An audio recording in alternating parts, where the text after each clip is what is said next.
So, you've just burned a whole lot of money on some flash new plugins, maybe the complete bundle from Native Instruments, or Isotope's latest and greatest, and you're thinking, oh, what now? Well, today I'm going to give you 5 tips so that you can get the most out of using your shiny new plugins and basically get making music quicker. Hey guys, I'm Chris, welcome to the channel. Before we get into it today, be sure to like this video if you find it useful, share it with somebody else as well, and of course subscribe, hit the notification bells so that you can get up to date on all the content that I release as it gets released. Okay, now that we've got that out of the way, on to tip number 1. Storage. It's definitely the most underrated thing, but it is so important here. Make sure that you've got your storage sorted out from day one. If you're investing in a big plugin library like Native Instruments, for example, then you're going to need a large hard drive.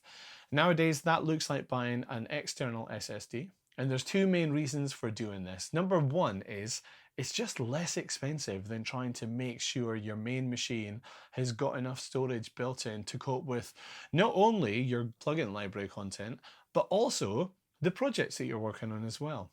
And then number 2, if you find yourself working between 2 or more machines, now bear in mind that most plugin licenses allow you to authorize on up to 5 machines, then it might be more beneficial to have your plugin library content located on an external disk that you can then take with you to different locations.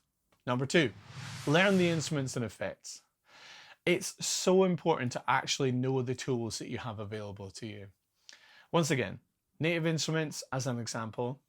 Everybody knows about the obvious things like Symphony, Ensemble, and all the Abbey Road drum kits.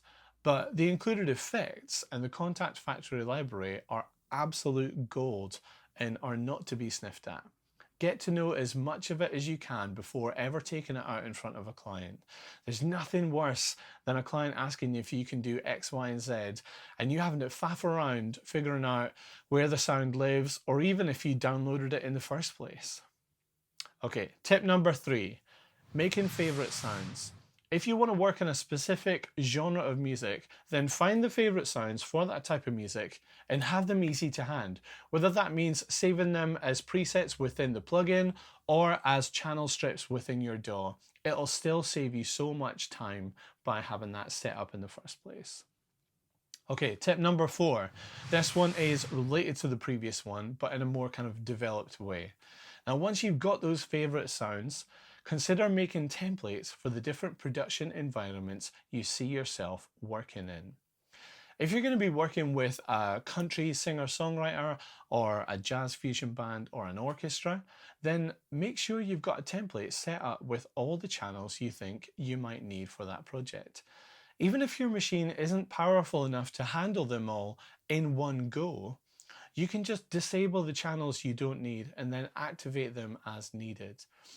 If you need a starting point for this, then check out the video in the corner here where I provide you 4 free templates based around Native Instruments plugins so that it'll get you started. It'll get you off the races anyway. Okay, tip number 5, probably the most cheesiest one of them all, but you need to make this your own. So these plugins are great places to start, but you need to develop the sounds and make them work for you in your workflow. Whether that means unique sounds or unique workflows, but these are things that will attract people to you and will want to work with you and keep coming back to working with you as a result of that. So anyway, that's it for this video. Thank you so much for watching. I'm sure for some of you these tips might have felt really obvious, but I'm hoping that for some of you as well, there were really good ways to get you start thinking about different ways to use your plugins and workflows that you can be implementing in your environments. So yeah, if you felt like anything was useful here today, I'd love to hear it in the comments below. If you think I missed anything out, then why not tell me as well? But until the next video, thanks a lot, take care, and we'll see you soon.